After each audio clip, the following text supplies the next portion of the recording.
할렐루야, 좋은 아침입니다. 오늘도 말씀을 하루를 시작합니다. 슬기로운 아침 시간 시편 130편입니다. 아이들은 부모님에게 거짓말을 할 때 자기는 부모님을 완전히 속였다고 생각하지만 신기하게도 부모님들은 거짓말하는 아이들의 모습을 금방 알아챌 수 있습니다. 어떻게 알아볼까요? 저도 아이를 키워보면서 평소와 다른 눈빛, 단어 선택, 행동의 변화가 좀 보이더라고요. 저의 경우일지 모르겠지만 그 아이가 거짓말할 때 특별하게 그 시선을 잘 처리 못하는 것 같아요. 당당하지 못하니까는 거짓말이 금방 탄로날까봐 가슴이 두근거려서 잘 쳐다보지 못하는 것 같습니다. 어쨌든 거짓말하는 아이의 행동은 평소와 같지 않기 때문에 부자연스럽고 부모님들은 금방 파악할 수 있죠. 사람도 거짓말하는 것을 알아차리는데 하나님은 모르실까요? 하나님을 속일 수 있다고 생각하는 사람들은 정말 바보 같은 사람입니다. 하나님은 우리의 깊은 영혼까지 감찰하시는 분이기 때문에 우리의 영적 상태를 금방 아세요. 하나님은 우리가 생각하고 계획하고 마음 먹고 있는 것, 거짓된 혀와 몸짓을 알고 계십니다. 그래서 거짓을 행하면 하나님과 직면하는 것이 무척 어렵습니다. 아담과 하와 보세요.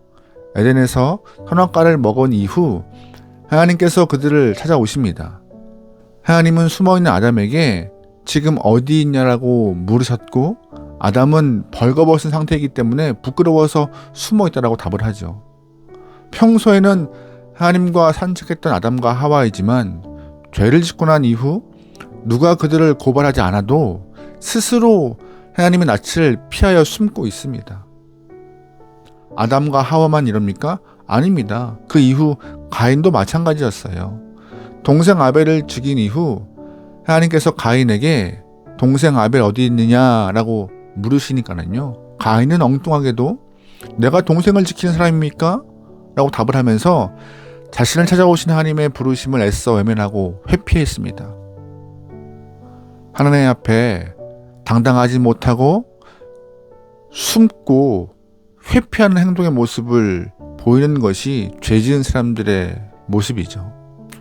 본문을 기록한 시인도 죄 가운데 있었고 그는 영혼의 깊은 밤을 경험하고 있습니다. 그런데 영혼의 깊은 밤을 보내고 있는 시인은 한 줄기의 빛을 찾기 위해서 하나님께 기도하고 부르짖고 있어요.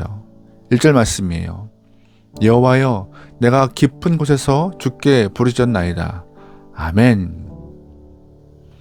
시인의 이런 모습 굉장히 중요합니다. 왜냐하면 우리의 인생은 원죄를 가지고 있고 연약해서 죄를 향하여 달려가는 존재이기 때문입니다. 그러다 보니 죄에 대하여 너무나 취약한 모습을 갖고 있는 것이 인간이고 사람은 모두 죄를 지을 수 있는 가능성을 갖고 있으며 실제로 모두가 죄를 짓고 살아갑니다. 그런데 죄 지은 사람이 보이는 전형적인 특징은 무엇이냐? 하나님을 거부하고 등지는 것이에요. 감사하게도 시인은 하나님께 등지지 않고 얼굴 돌리지 않고 하나님의 부르심에 거부하지 않고 있습니다. 영혼의 깊은 밤을 경험하면서도 오히려 하나님을 향하여 간절히 부르짖고 있는 것이 시인의 모습인데 이런 모습이 정말 중요한 것이에요. 회개와 회복은 본문의 시인과 같이 시작하는 것입니다. 혹시나 사람들이 죄짓고 뭐가 당당하다고 하나님을 찾아 라고 핀잔할 수도 있습니다. 하지만 내 영혼이 회복되기 위해서는 아무리 큰 죄를 지었다 하더라도 하나님을 찾는 것이 답인 것이에요. 사람에게는 용서받지 못하고 이해받지 못할지라도 우리를 살피시고 용서하시는 하나님이 계시니까는요. 그 하나님을 향하여서 부르짖는 것이 중요합니다. 그런데 누구나 죄를 짓지만 누구나 회개하는 것은 아닙니다. 의외로 하나님께 진정으로 회개하는 영혼이 많지 않아요. 진정한 회개, 마음을 열고 주께 부르짖고 간구하는 영혼을 찾아오기가 쉽지 않은 것이죠. 오히려 하나님 앞에 무릎을 꿇지 않고 더 강팍해져서 끝까지 악한 길로 걷는 영혼이 더 많습니다. 더 많이 보게 돼요. 혹시나 우리의 영혼이 날마다 강팍해져서 하나님의 길이 아닌 악한 길로 걸어가고 있지 않은지 스스로를 돌아볼 수 있는 오늘의 시간 되면 좋겠습니다. 우리가 허락된 시간 가운데 주님을 향하여 더 가까이 가고 회개하고 회복될 수 있게 소망해요. 시인은 영혼의 깊은 밤을 지내면서 주께 나와 부르짖고 있습니다. 그리고 자신의 죄를 숨길 수 없다는 것을 알고 있기 때문에 하나님 앞에 회개하고 있어요. 3절 말씀이에요. 여호와여, 주께서 죄악을 살펴보실진데 주여 누가 서리이까? 그러나 사유하심이 주께 있음은 주를 경외하게 하심이니이다. 아멘. 본문의 시인은 하나님의 은혜를 바라며 회개 기도를 하고 있습니다. 그런데 이렇게 시인처럼 주 앞에 회개하고 돌이킨다고 해서 주의 말씀이 속히 많은 것은 아닙니다.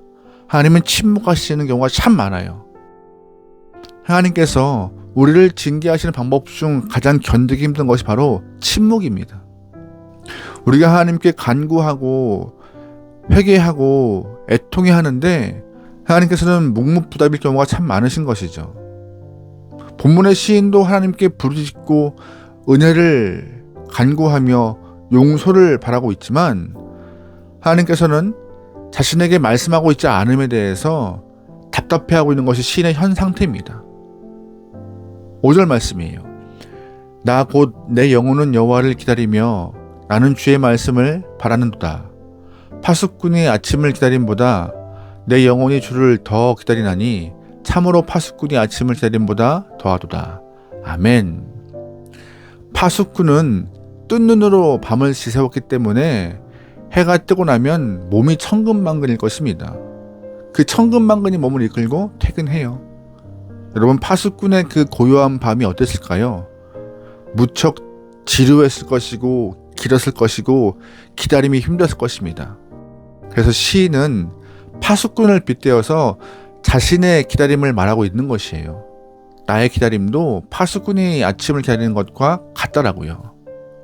여기서 우리가 중요하게 기억해야 될 것은 아침은 반드시 온다는 것입니다.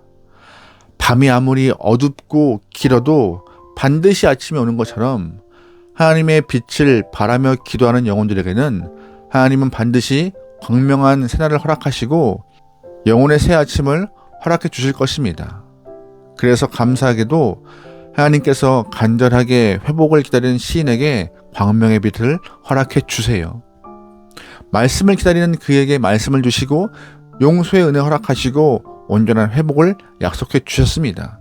그리고 시인은 하나님 은혜를 경험한 이후 하나님 앞에 나와서 감사의 마음을 노래하고 있어요. 또한 죄지은 이스라엘 영혼을 향하여서 하나님 앞에 나오라고 호소하고 있습니다. 8절 말씀입니다. 그가 이스라엘을 그의 모든 죄악에서 속량하시리로다. 아멘. 무슨 말이에요? 나는 하나님의 은혜로 용서함을 경험했고 기도 응답 받았어. 모든 이스라엘이여, 당신들도 죄 때문에 하나님을 피하지 말고 하나님의 용서와 말씀을 기다리며 간구해. 그러면 하나님께서 파수꾼에게 새로운 날을 허락해 주신 것 같이 우리에게도 새 빛, 새 날 주실 거야 라고 이스라엘 영을 향하여서 돌아오라고 말하고 있는 것입니다. 이렇게 시인은 자신이 경험한 은혜를 노래하고 있어요.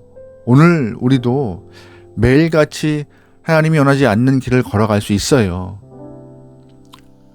의지적으로 죄를 피하고 싶지만 의지만으로는 이길 수 없는 것이 죄입니다. 그래서 기도하는 것입니다. 여러분, 오늘 하루 죄의 길을 걷지 않길 바랍니다. 그리고 주 앞에 엎드려 함께 하심과 회복을 간구하시기 바라요. 하나님 앞에 엎드려 간구하면 하나님께서는 우리를 밝은 빛 가운데로 인도해 주실 것입니다. 그리고 그 놀라운 사죄의 경험이 나에게만 머물지 않고 우리 주변과 공동체 안에 그 흘러넘칠 수 있는 역사가 있길 소망합니다.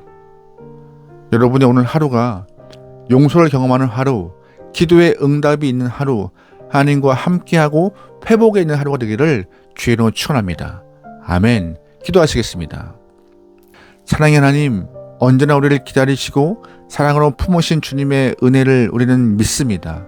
오늘 주님을 향하여서 한 걸음 발을 내딛다오니 주님이시 우리와 함께 하시고 우리의 허물을 보지 마시고 연약한 영혼을 세워서 다시금 주님과 동행할 수 있도록 능에 능을 더하여 주시옵소서. 거룩하고 온전하게 주님을 닮기 원합니다. 온유함으로 무장하여서 주 앞에 쓰겨 나오니 우리의 삶에 역사하여 주시옵소서. 모든 걸 맡기오며 예수님의 이름으로 기도합니다. 아멘.